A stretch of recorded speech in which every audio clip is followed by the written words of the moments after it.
ஓம் முருகா போற்றி. ஓம் சரவண பவ. என் அன்பு குழந்தையே, நான் உனக்கு மகிழ்ச்சியான செய்தியை கொண்டு வந்திருக்கின்றேன். அப்படி இருக்கும்போது நீ மகிழ்ச்சியாகத்தானே இதை கேட்க வேண்டும். அதை விடுத்துவிட்டு உன் மனதில் ஏகப்பட்ட கவலைகளை வைத்துக்கொண்டு இதை நீ கேட்கலாமா?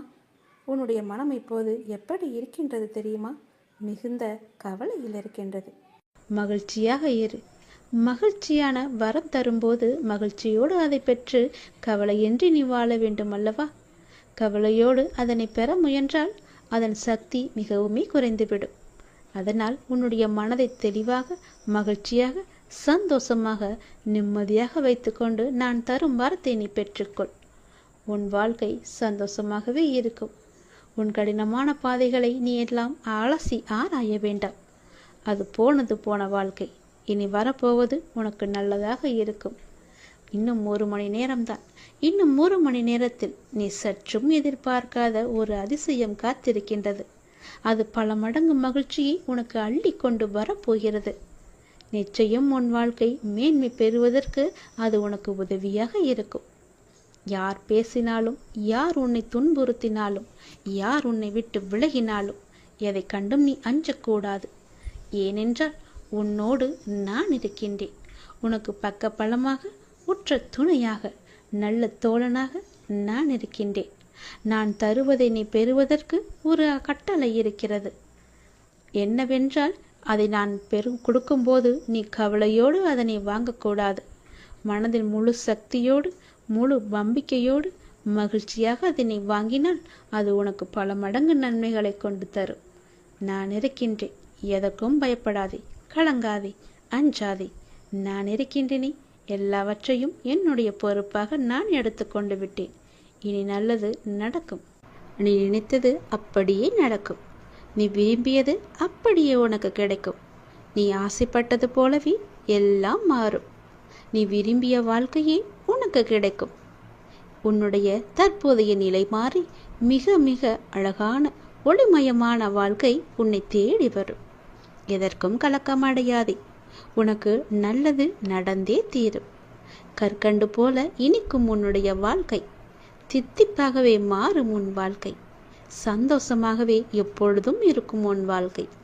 நீ நன்றாகவே இருப்பாய். கவலையே படாதே. இனி நினைத்தது மட்டும்தான் நடக்கும். ஒருவர் நம் மீது கொண்ட பொறாமையால் மனதை காயப்படுத்தி சில சொற்களை கூறினாலும், நாம் தவறே செய்யாமல் நம் மீது பழிச்சொல் கூறினாலும் அவர்களை நீ கோபிக்க வேண்டாம். புரிகிறதா? அவர்கள் மீது துவேஷமும் வேண்டாம். நாம் பதிலுக்கு அவர்களை காயப்படுத்தவும் வேண்டாம். நம்மை காயப்படுத்துவதால் அவர்கள் தாமாகவே விரும்பி நம்முடைய கர்மாவை தங்கள் கைகளில் ஏந்தி கொண்டு செல்கிறார்கள். குரோதமும், துவேஷமும், பொறாமையும், பழிவாங்கும் உணர்வும் நம்மில் எழுந்தால் அடுத்தடுத்த ஜென்மங்களில் அதற்குண்டான பலனை நாம் தான் அனுபவிக்க வேண்டும். அதனால் தான் சொல்கின்றேன், நம்மை பற்றி யார் என்ன சொன்னாலும் தண்ணீரை போல இருக்க நாம் கற்றுக்கொள்ள வேண்டும். தண்ணீர் தம்மிடம் கலக்கும் எந்த வர்ணத்தையும் ஏற்றுக்கொண்டு அந்த வர்ணமாகவே தோற்றமளிக்கும் தன்மையுடையது. இறைத்தன்மையும் இதுவே ஆகும். அதனால் நம்மை பற்றி யார் என்ன சொன்னாலும் தண்ணீரை போல இருக்க நீ கற்றுக்கொள்.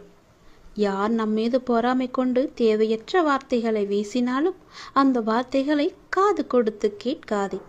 திரும்ப அவர்கள் மீது பழி போடாதே. எந்த ஒரு எதிர்மறையும் அவர்களிடம் இருந்து வந்தால் அவர்களை நீ தூர தள்ளி வைத்தால் மட்டும் போதும். தூரமாக தள்ளி வைத்துவிட்டு அவர்களிடமிருந்து நீ விலகி இருப்பதுதான் உனக்கும் நல்லது, உன் எதிர்கால வாழ்க்கைக்கும் நல்லது. இது எல்லாம் நடந்தால் மட்டுமே எல்லாம் மாறும். நீ நினைத்ததும் நடக்கும். உன் தற்போதைய நிலைமை எல்லாம் மாறி மிக அழகான ஒளிமயமான வாழ்க்கை உன்னை தேடி வரும். கலங்காமில்லாமல், குழப்பமில்லாமல் தெளிவாக இரு. உனக்கு நல்லது நடக்கும். கற்கண்டு போலவே உன் வாழ்க்கை சந்தோஷமாக, இனிப்பாக, தித்திப்பாகவே இருக்கும். நீ நன்றாக வாழப்போகின்றாய். நீ நினைப்பது நல்லதாக இருக்கும் போதும் நடத்தி கொடுப்பதும் நான் அல்லவா? அதனால் நடப்பதும் நல்லதாகவே இருக்கும். துன்பம் எல்லாம் தீர்ந்து என்னுடைய அருளால் உன் வாழ்க்கையில் பல நல்லதுகள் இனி நடக்கப் போகின்றது. விதி என்று எதையும் நீ விட்டு விடாதே. அப்பாவிடம் தொடர்ந்து வேண்டு. விதிக்கும் விதிவிலக்கு என்று நான் ஒன்று வைத்திருக்கிறேன். அது உனக்கு வேலை செய்யும்.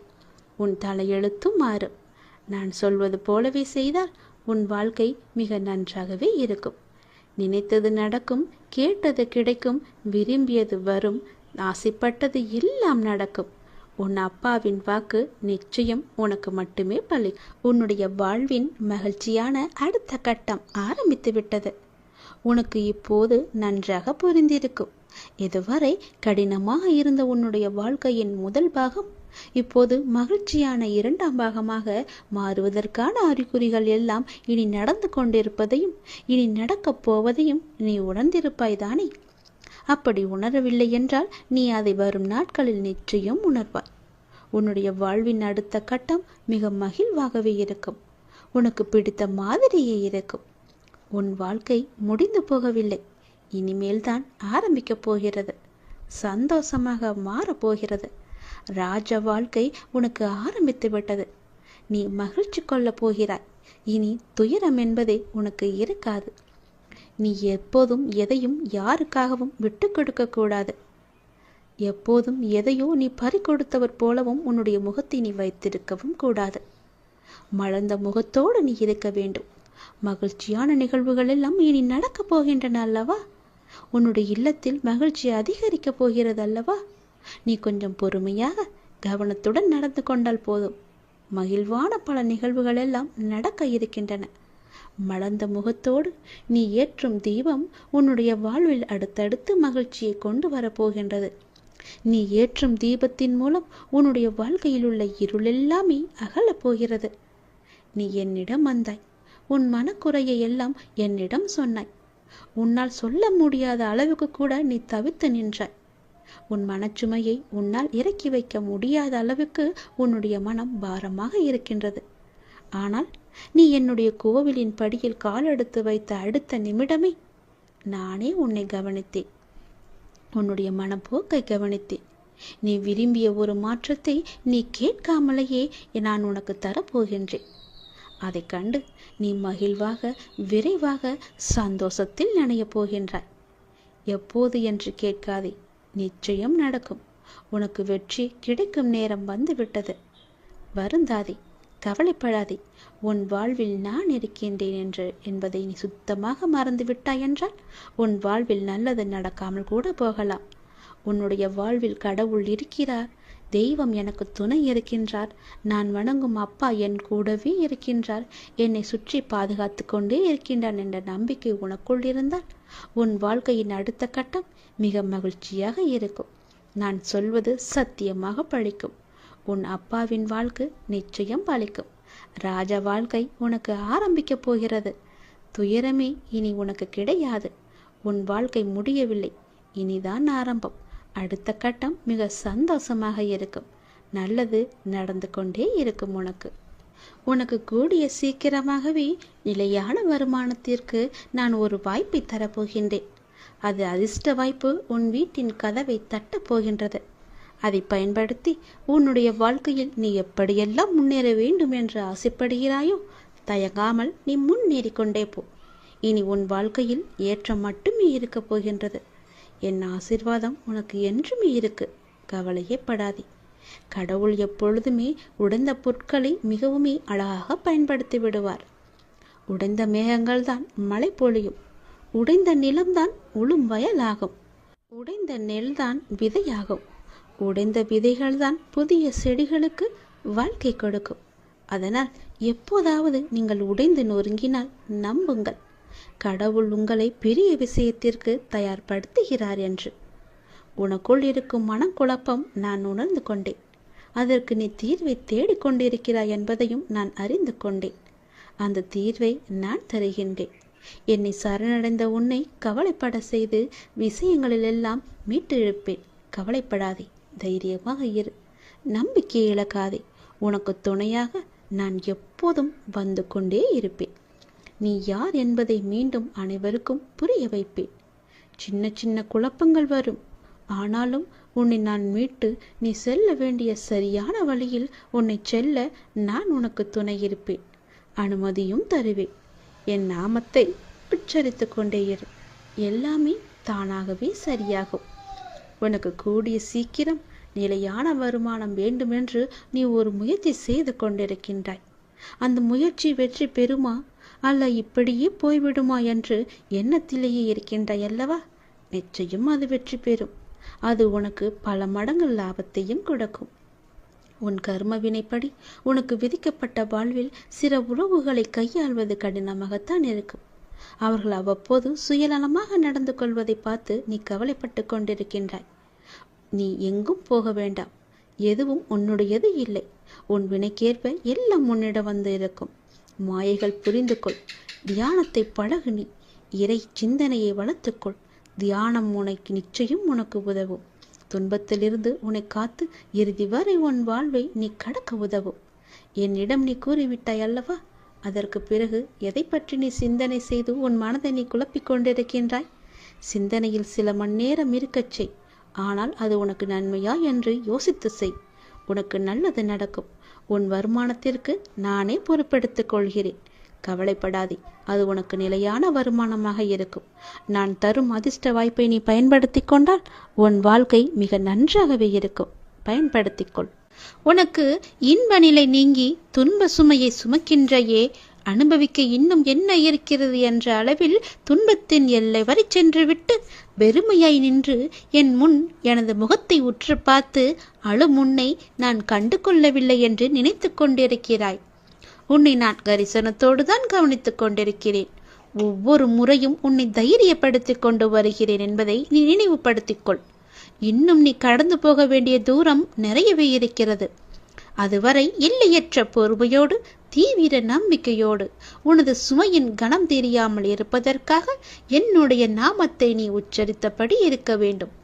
எனது சத்தத்தை உணர்வுள்ள நீ கவனித்து கேட்டு அதன்படி நடந்து கொள். அப்போது உனக்கு ஆறுதல் கிடைக்கும், மன நிம்மதி கிடைக்கும். எதற்காகவும் கவலைப்படக்கூடாது. நான் உன் கூடவே இருக்கிறேன். எது வந்தாலும் நான் உனக்கு அருள் செய்ய காத்து கொண்டிருக்கிறேன். நீ விழிப்புணர்வுடன் இரு. விழித்துக்கொள். எல்லாமே உனக்கு நல்லதாகவே நடக்கப் போகிறது. நீயே என் துணை, நீயே என் காவல், நீயே என் வழிகாட்டி, நீயே என் குறிக்கோள், நீயே என் அப்பா, நண்பன் என எல்லாமே நீதான் அப்பா என என்னை அழைத்து வந்தாய் உன் வீட்டிற்கு, உன் இடத்தில். அப்படி இருக்கும்போது உனக்கான நல்லதை செய்ய நான் தவற மாட்டேன். எனது உறுதிமொழி இது. எனது உறுதி ஒருபோதும் பொய்யாக இருக்க முடியாது. அது தாமதமாகும், ஆனால் அது தப்பாமல் உனக்கு கிடைக்கும். நம்பிக்கையோடு இரு. நீங்கள் நடந்து செல்லும் பாதை அவ்வளவு எளிதானது அல்ல, மிகவுமே கடினமானது. ஏகப்பட்ட சோதனைகள் உங்களை தாக்கலாம். ஆனாலும் என்ன, ஒன்றை மட்டும் நீ நினைவில் கொள். உங்களுடைய குரு நான் உங்களை இருக்க பற்றி இருக்கிறேன். உன்னுடைய கடவுள் உன்னை இருக்க பிடித்திருக்கிறேன். நீங்கள் செல்லும் பாதையில் இடர்பாடுகளை எல்லாம் கலந்து உங்களை உங்களின் இலக்கை வெற்றிகரமாக கடக்க நான் துணை புரிவேன். நீங்கள் முழுமையாக நம்பும் நான் உனக்கு எல்லாவற்றையுமே செய்ய காத்து கொண்டிருக்கிறேன். இனி உன்னுடைய வீட்டில் நீ கேட்டபடியே எல்லாமே நடக்கப் போகிறது. உன் வீட்டில் மங்களகரமான நிகழ்வுகள் எல்லாம் நடைபெறப் போகிறது. நீ அதற்கான முயற்சியை செய். உன்னுடன் இந்த இறைவன் கடவுள் நான் இருந்து உனக்கு நடக்க வேண்டிய எல்லாவற்றையுமே உனக்கு செய்கிறேன். உன் குடும்பத்துடன் நீ ஆனந்தமாக இருப்பதை பார்ப்பதற்காகவே நான் தவித்துக் கொண்டிருக்கிறேன். மீள முடியாத துன்பத்தில், துயரத்தில், பிரச்சனையில் தவிக்கும் போது உன்னை பக்குவமாக அழைத்து அதிலிருந்து உன்னை விடுவித்தது யார் என்று நினைத்து கொண்டிருக்கிறாய்? நீ முழுமையாக நம்பும் கடவுள் நான் தானே, இறைவன் தானே. அப்படி இருக்கும்போது என் மீது உனக்கு நம்பிக்கை இல்லாமல் எப்படி போகும்? நிச்சயம் உன்னுடைய நம்பிக்கையை நான் வீணடிக்க மாட்டேன். எல்லா ஆபத்திலிருந்து நான் உன்னை காப்பாற்றியிருக்கிறேன். இனியும் காப்பாற்றுவேன். இனி எல்லாமே உனக்கு நல்லதாக மட்டுமே நடக்கும்படி நான் செய்கிறேன். நீ இப்பொழுதே விழித்துக்கொள். விழிப்புணர்வுடையது. உனக்கான மகிழ்ச்சி நிலைத்து இருக்க போகிறது. உன்னுடைய மகிழ்ச்சியை தக்க வைத்துக் கொள்ள இப்போதே சுதாரித்துக்கொள். உரசாமல் வைரத்தை பட்டத்திட்ட முடியாது. நெருப்பிலிடாமல் தங்கத்தை தூய்மைப்படுத்த முடியாது. அது போலத்தான் நல்லவர்கள் சோதனைக்கு உள்ளாவார்கள், ஆனால் வீழ்ந்து விட மாட்டார்கள். சோதனை என்பது அவர்களை துன்புறுத்தும் விதமாக இருக்காது. மேலோட்டமாகவே அழைத்துச் செல்லத்தான் உனக்கு துணையாக உன் பக்கத்தில் நான் இருக்கிறேனே, உன்னுடைய அப்பாவாக. முன்னேற்றமே இல்லாமல் இருக்கிறதே என்ற மனோபாவத்தை நீ விட்டொழி. மெதுவாக முன்னேறுவது எவ்வளவோ மேல் என்ற நிலையில் பயணத்தை தொடரு. ஆளை கொள்ளும் கவலைகளை புறம் தள்ளி ஆளுமையை தரும் தன்னம்பிக்கையை ஆடையாக அணி. எளிதானதை நோக்கி செல்லாதே, சரியானதை நோக்கி செல். வாழ்க்கை ஒரு அற்புத பரிசு. அதை நீ மகிழ்வாக வாழ முயற்சி செய்யுங்கள். என்னுடைய துணையோடு. உங்களை தவிர வேறு எதிலும் நம்பிக்கை கொள்ளும் என் மனதை மாற்றுங்கள் என்று என்னிடம் நீ சொன்னி அழுதாய் அல்லவா? உனக்கும் எனக்கும் முன் ஜென்ம தொடர்பு இருக்கிறது. நம் பந்தத்தின் ஆழம் இது. ஜென்ம ஜென்மமாய் தொடரும் பந்தம். உனக்காக நான் இருக்கிறேன். எல்லாமே மாற்றியமைக்கப் போகிறேன். நலமோடு நல்வாழ்வு உனக்கு காத்து கொண்டிருக்கிறது. சுபமாய் என் ஆசீர்வாதங்களுடன் நீ நிம்மதியாக நிறைவாக மகிழ்ச்சியான வாழ்க்கையை நீ வாழ வைக்கப் போகிறேன். உன்னை நீ சந்தோஷமாக இருக்கப் போகிறாய். அதற்கு நானே பொறுப்பு. வாழ்க்கையை எல்லாவற்றிற்கும் ஒரு மாற்று கருத்து வைத்திருக்கிறது. மாற்றம் ஒன்றை வைத்திருக்கிறது. அது நமக்கு பிடித்திருக்கிறதா இல்லையா என்பதை பற்றியெல்லாம் அதற்கு கவலை இல்லை. சூழ்நிலைக்கு ஏற்ப நீ உன் மனதை திடப்படுத்த வேண்டும். 2 வார்த்தை பேச வேண்டிய இடத்தில் அதிகம் பேசுவது தவறு. ஆலோசனை கூறும்போது உன் கருத்தை பிறரிடம் கூறி சொல்வது தவறு. அதுபோல் நேர்மையாக பயணித்து தோற்பதும், முடிந்தவரை போராடிய பின் தோற்பதும் வெற்றி பெற்றதற்கு சமம் என்று அர்த்தம் கொண்டு மீண்டும் மீண்டும் நீ முயற்சி செய். உனக்கு வேண்டியதை பிறரிடம் இருந்து எதிர்பார்த்தால் அது எப்போதும் கிடைக்காது. உனக்கு வேண்டியதை நீதான் முயற்சி செய்து அடைய வேண்டும். வெற்றியா தோல்வியா என்பதல்ல வாதம். ஆடுகளத்தில் இருக்கிறாயா என்பதை மட்டும் நீ அடிக்கடி உறுதிப்படுத்திக்கொள். உயிரை தொங்கும் மாங்காய்க்காக கல்லுயர்த்தும் சிறுவனை நீ கவனித்துப்பார். எரியும் கற்கள் தோல்வியை தழுவுகின்றனவே என்று கைவிட்டு போவதில்லை. கடைசியில் ஒரு காயாவது அவன் கையில் விழும் வரை அதுவரை களைப்படைய மாட்டான். அவன் மனமும் அப்படித்தான், அவனுடைய கரமும் அப்படித்தான். அதுபோல உன் தோல்விகளையே கற்களாக்கி கவனம் சிதறாமல் வெற்றி கனியை குறிப்பார்த்து எறிய கற்றுக்கொள். எத்தனை முறை கல் எறியப்பட்டுகிறது என்பதல்ல கணக்கு. கனி கைவசம் வருகிறதா என்பதில்தான் உன்னுடைய கவனம் இருக்க வேண்டும். வெற்றியை கொண்டாட எவராலும் இயலும். தோல்வியை ஏற்று துவளாது இருக்க ஒரு சிலரால் மட்டுமே முடியும். அந்த ஒரு சிலரில் நீயும் ஒருவனாக இருந்தால் வெற்றி கோப்பையை நீ விரைவாகவே பெற்றுவிடலாம். அது உன் கையிலே கிடைத்துவிடும். வெற்றி முழக்கம் உன் வீட்டு கதவை தட்டும். நான் இருக்கிறேன் உனக்கு. எப்போதுமே உன் கூடவே இருப்பேன். நீ நிச்சயம் முன்னேறுவாய். உன் மனதில் எதிர்காலத்தை பற்றிய பயம் என்றாயிருந்தால் அதை தூக்கி எறிந்துவிடு. எனக்காக என்னுடைய அப்பா, என்னுடைய இறைவன், என்னுடைய குரு எனக்காக இருக்கிறார் என்ற நம்பிக்கையோடு இரு. எல்லாவற்றையுமே தூக்கி எறிந்துவிடு. உன்னோடு நான் இருக்கிறேன். பக்க பலமாக, உற்ற துணையாக, உற்ற தோழனாக, நல்ல நண்பனாக, உனக்கு உறவினராக, உற்றாராக, எல்லாமாக நான் இருக்கிறேன். பிறகு எதற்காக நீ கலங்க வேண்டும்? எல்லாமே உன்னை தேடி வரும்படி நான் செய்கிறேன். எல்லா பொறுப்பு நானே எடுத்துக்கொள்கிறேன். நீ நன்றாகவே இருப்பாய். யார் யாருக்கு என்ன தேவை என்பது அப்பாவுக்கு தெரியும். அதை அவர்களுக்கு கண்டிப்பாக கொடுப்பார். இங்கே தேவையானது பொறுமையும் நம்பிக்கையும் தான். பொறுமையோடு காத்திருந்தால் அவர் அருள்மழை நிச்சயம் உங்கள் மீது பொழியும். அது நாம் எதிர்பார்த்ததற்கு மேலாகவே இருக்கும். நாம் செய்யும் காரியங்களின் பலனையே நாம் திரும்ப அடைகின்றோம். நல்லதாக இருக்கட்டும், அது கெட்டதாகவும் இருக்கட்டும். நல்லதும் கெட்டதும் நம் செயல்கள் மூலமே நமக்கு விளைகின்றது. முன் செய்த பாவ புண்ணிய பலன்களை நாம் இன்று அனுபவிக்கின்றோம். கலங்கக்கூடாது. நான் இருக்கிறேன் என்று உன் மீது நம்பிக்கை வைக்க வேண்டும். என் மீதும் நீ நம்பிக்கை வைக்க வேண்டும். உன்னோடு எங்குமே எப்போதுமே நான் இருக்கிறேன் என்ற நம்பிக்கையை நீ வைக்க வேண்டும். நீ சொல்லாமலேயே உன் பிரச்சனைகளை நான் அறிவேன். எந்த ஒரு மனதில் அன்பும் அக்கறையும் நிறைந்திருக்கிறதோ அந்த மனம் பிறர் துன்பம் உணரும் தெய்வீகமாகும் என்பதை நீ உணர்ந்து கொள். நாம் செய்யும் காரியங்களின் பணையே நாம் திரும்ப அடைகின்றோம். நல்லதும் கெட்டதும் நம் செயல்கள் மூலமே நமக்கு திரும்ப கிடைக்கின்றது. நீ இன்று ஒரு நல்லது செய்தால் அது பல மடங்காக நல்லது உனக்கு கிடைக்கும்.